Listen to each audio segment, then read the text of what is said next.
Madill. I'm here with what I call my weekly happiness video where I read aloud my weekly featured article. This week's article is a brand new one that I've just written. It's called We Can Disagree Without Being Disagreeable. How often are you right? I'm guessing you're right more than you're wrong. Me too. That's usually a point most of us can agree on.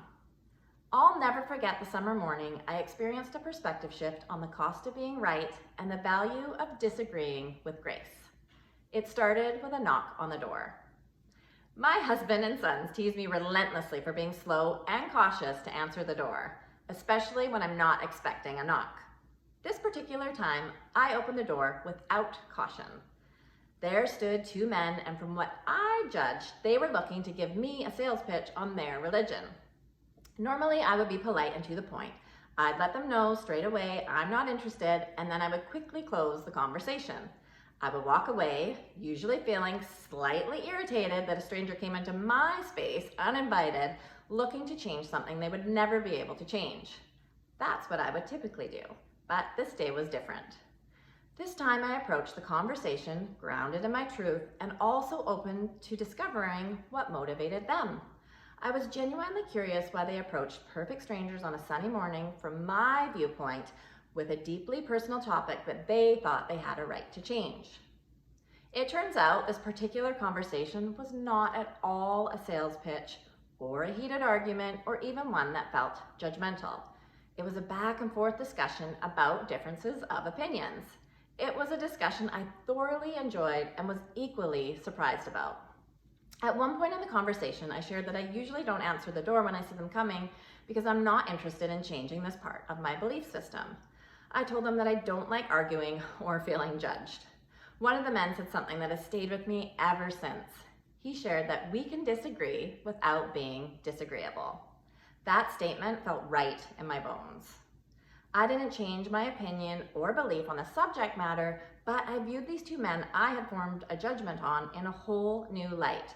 One that accepted our differences with grace. When our deep-rooted beliefs are tested, we can become testy. This is especially true when we are passionate about what we believe, and more so when our beliefs relate to what we feel concerns the greater good of humanity.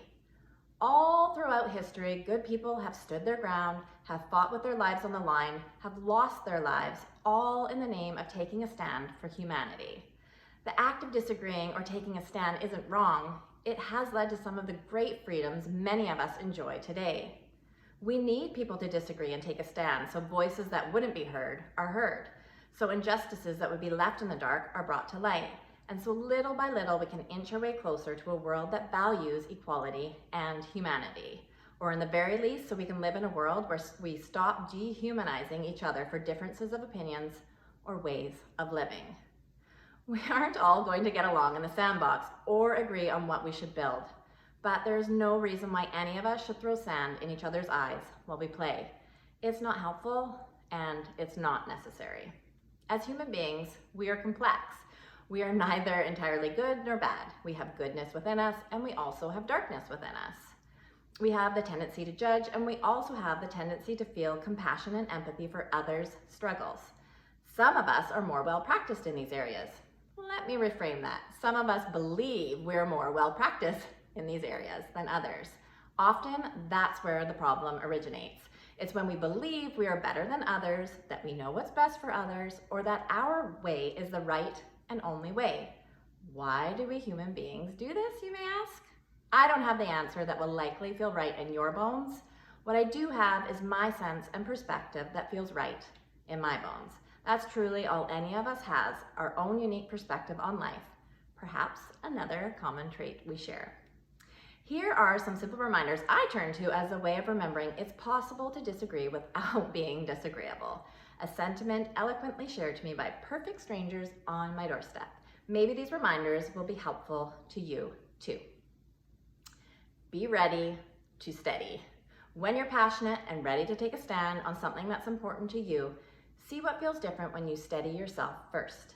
This is the most important step in disagreeing without becoming so enraged you lose your way and ultimately your main point. Certain circumstances are going to make us angry.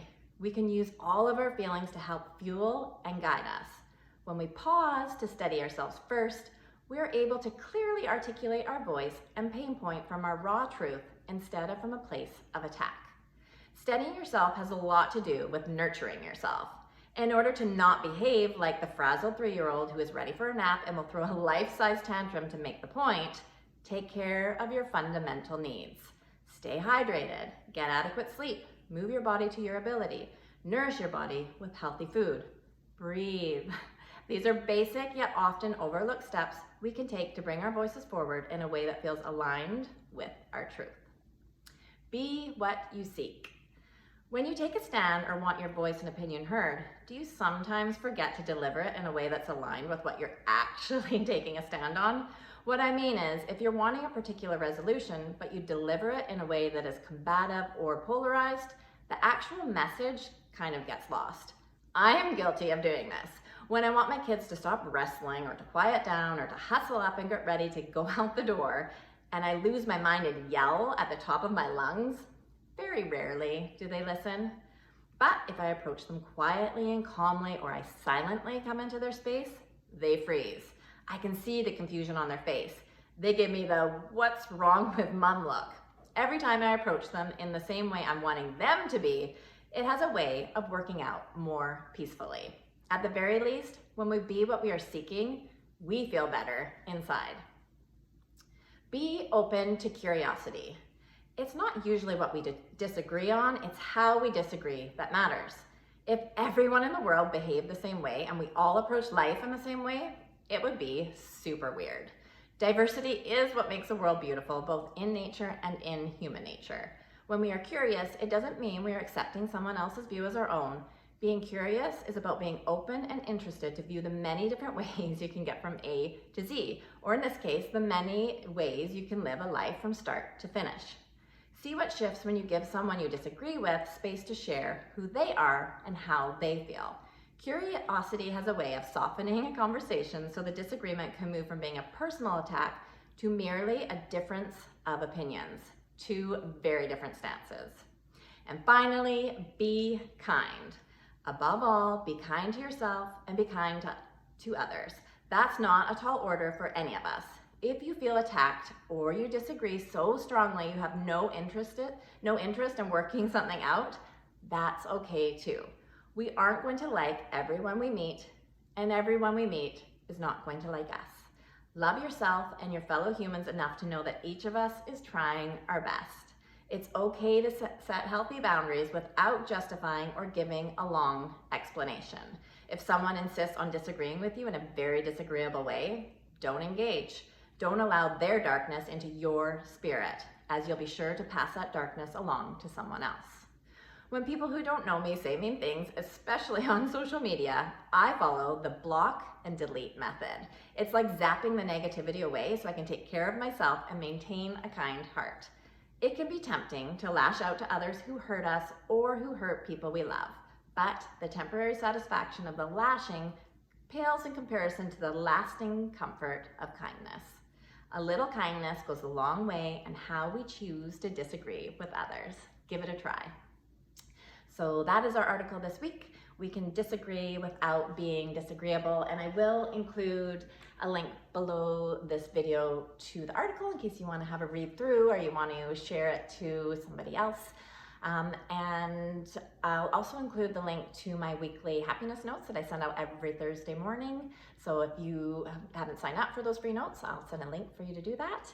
And yeah, so this article will be up on my website, emilymadill.com, and I'm also honored to be one of Thrive Global's editors at large, so I share all of my writing up on thriveglobal.com as well. So I hope something here is helpful to you, especially in these times that we're in right now. Just remember to, above all, just to take care of yourself, to get that good sleep, and to take care of your body, and to just, steady yourself before you have to walk into any kind of a disagreement. And yeah, just remember, kindness goes a long way. So I hope something here has been helpful to you, and I look forward to connecting again soon. Thank you. Have a great week.